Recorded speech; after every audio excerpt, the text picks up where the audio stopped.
আওয়ামী লীগের কতগুলো খাসলত ছিল, 15 বছর তারা এই খাসলতগুলোর প্র্যাকটিস করেছে। আওয়ামী লীগের লুঙ্গির ভেতরে থেকে অনেকেই এখানে এখন কিন্তু একেবারে দাপটের সাথে রাজনীতি করছে। বাংলাদেশে গত 60 বছরে 3টা বড় গণ অভ্যুত্থানের ঘটনা ঘটেছে এবং এই 3টা গণ অভ্যুত্থানের মধ্যে সবথেকে 24-এর গণ অভ্যুত্থানটা, এটা জন্য মানুষকে সবথেকে বেশি ত্যাগ স্বীকার করতে হয়েছে, জীবন দিতে হয়েছে, নির্যাতিত হয়েছে। সুতরাং অনেক দিক থেকে 24-এর যে গণ অভ্যুত্থানটা সেটা অনন্য মহিমায় উদ্ভাসিত।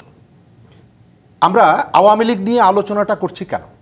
আওয়ামী লীগের কতগুলো খাসলত ছিল, 15 বছর তারা এই খাসলতগুলোর প্র্যাকটিস করেছে। আওয়ামী লীগ ক্ষমতার থেকে চলে গেছে এবং কতগুলো ছাপ রেখে গেছে আমাদের সমাজে, আমাদের রাজনীতিতে, আমাদের অর্থনীতিতে। এখন সে আওয়ামী লীগকে গ্রহণ বা বর্জন নিয়ে আলোচনা হচ্ছে। আওয়ামী লীগের ভেতরে থেকে, আওয়ামী লীগের সোশ্যাল মিডিয়ায় আপনি যেটা দেখছেন, আওয়ামী লীগের লুঙ্গির ভেতরে থেকে অনেকেই এখানে এখন কিন্তু একেবারে দাপটের সাথে রাজনীতি করছে।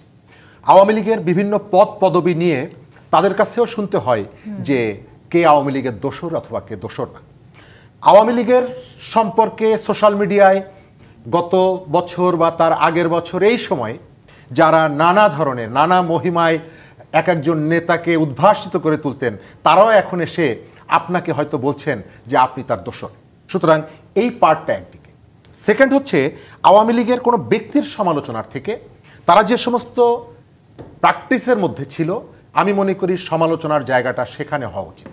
যে কোনো একজন ব্যক্তি, যে কোনো একটা রাজনৈতিক দলের অনুসারী তিনি হতেই পারেন, কিন্তু ওই অনুসারী হওয়ার কারণে তিনি ঢাকা বিশ্ববিদ্যালয়ের ছাত্রলীগের মধ্য দিয়ে আন্দোলন দমন করে দেবো এই ঘোষণার পর তিনি হাতে বন্দুক নিয়েছিলেন কিনা, তিনি লাঠি নিয়েছিলেন কিনা, ছাত্রীদের উপরে নির্যাতন করেছিলেন কিনা, ইয়েস, এই মানুষগুলো এই কাজগুলো করেছে, সুতরাং তাকে আমি ক্ষমা করব না। একই সাথে যখন আগের সেই ঘটনাগুলোর রিপিট যখন আমি দেখি, তখন আওয়ামী লীগকে রাজনীতিতে পুনর্বাসন করলেন কি করলেন না সেটি কোনো ম্যাটার করে না। যেমনি আমরা শুনেছিলাম আপন গতিতে ইন্টারনেট বন্ধ হয়ে গেছে, এমনি এমনি বন্ধ হয়ে গেছে, আজকে আমি এসে দেখছি এমনি এমনি সংবাদ প্রচার বন্ধ হয়ে যাচ্ছে। সেটি কিন্তু ব্যাখ্যা দেওয়া হয়েছে, অর্থাৎ খুব বেশি পরিবর্তনের জায়গাটা পার্সন, আপনি এর পেছনে একে ওকে যুক্ত করতে পারেন, কিন্তু ঘটনা তো ঘটছে, এটা তো আর অস্বীকার করবেন না। ছাত্রলীগের একজন নেতা, ছাত্রলীগের একজন নেতা হেলিকপ্টারে করে খুলনার ডুমুরিয়াতে বিয়ে করতে গিয়েছিলেন এবং সেটি নিয়ে প্রচুর সমালোচনা হয়েছিল। আজকে আমি দেখি কেউ 100টা গাড়ি নিয়ে যখন যান, তখন আমার কাছে মনে হয় ছাত্রলীগের রফিকুল ইসলাম সে আওয়ামী লীগের থাকলো কি থাকলো না, তার থেকে ইম্পর্ট্যান্ট হচ্ছে ওই যে প্র্যাকটিসটা ছিল, সেই প্র্যাকটিসটাকে আপনি নতুন করে পলিটিক্সে ইন্ট্রোডিউস করছেন কিনা।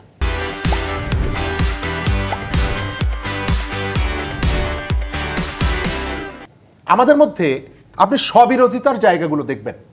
আমি এই কথাটা সবসময় বলি, আপনি ডোমেস্টিক পলিটিক্সে এই জায়গাগুলোতে আপনি দেখবেন, একসময় আমরা ছাত্র রাজনীতি করতাম, ছাত্রলীগের সম্মেলন হয়ে যাওয়ার পর আমরা শুনতাম নেতা যে গাড়িটায় চড়ছেন, গতকাল রাতে চট্টগ্রামের অমুক ব্যবসায়ী ছাত্রলীগের সভাপতিকে এই গাড়িটা গিফট করেছে। আজকে শুনি হান্নান মাসুদের মুখ থেকে তাকে জামাতের কোন নেতা গাড়ি গিফট করেছে। তাহলে পরিবর্তনের যে জায়গাটা, এখন আপনি ছাত্রলীগের ওই নেতাকে কোথায় রিহ্যাবিলিটেট করলেন কি করলেন না, তার থেকে ইম্পর্ট্যান্ট হচ্ছে যে একজন ছাত্র নেতাকে যার প্রভাব আছে, যার কর্তৃত্ব আছে, তাকে ব্যবসায়ী কেন গাড়ি গিফট করে?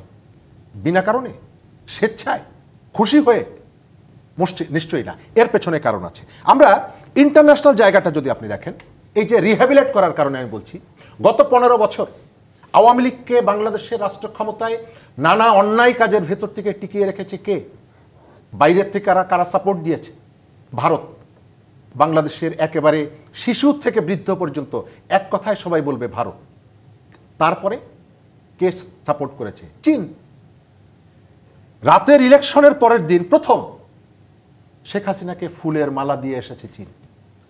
24-এর যে নির্বাচন, আমি আর ডামির নির্বাচন, সেই নির্বাচনের পরে সবার আগে ফুলের মালা দিয়ে এসেছে চীন। রাতের যে ইলেকশন, সেই ইলেকশনে যে বিপুল ইনভেস্টমেন্ট হয়েছিল সরকারি কর্মকর্তাদের পেছনে, ডিসির পেছনে, এসপির পেছনে, বিভিন্ন অঞ্চলে মাস্তানদের পেছনে, যারা রাতের বেলায় ভোট কাটতে সহযোগিতা করেছিল, যে অর্থায়ন করেছিল, অনেকের জায়গা থেকে বলা হয় কে দিয়েছিল টাকা? চীন। 24-এর ইলেকশন, শুধু চীন এই জায়গাটায় ওই ফুলের মালাই দেয় নাই। আমার এখনো পরিষ্কার মনে আছে, আমার কাছে সফট কপিটা আছে, চীনের পক্ষ থেকে, সরকারের পক্ষ থেকে যে অভিনন্দন বার্তাটা শেখ হাসিনাকে দিয়ে আসা হয়েছিল, সেখানে বলা হয়েছিল শেখ হাসিনাকে চতুর্থবারের মতন প্রধানমন্ত্রী হওয়ার জন্য চীন সরকার শুধু অভিনন্দন জানাচ্ছে না, তার বিরুদ্ধে যে কোনো ধরনের ভেতরের বাইরের ষড়যন্ত্র তারা সম্মিলিতভাবে মোকাবেলা করবে। ঠিক। আজকে আমাদের সবথেকে প্রিয় বন্ধু এবং প্রিয় বন্ধু রাষ্ট্রটি হচ্ছে চীন। অর্থাৎ এই যে জায়গাটায় আপনাকে আমি এই যে কথাগুলো বললাম, অনেকগুলো হৃদয়ের আসলে পেছনের রক্তক্ষরণের কারণ কথাটা আছে বললাম। কিনা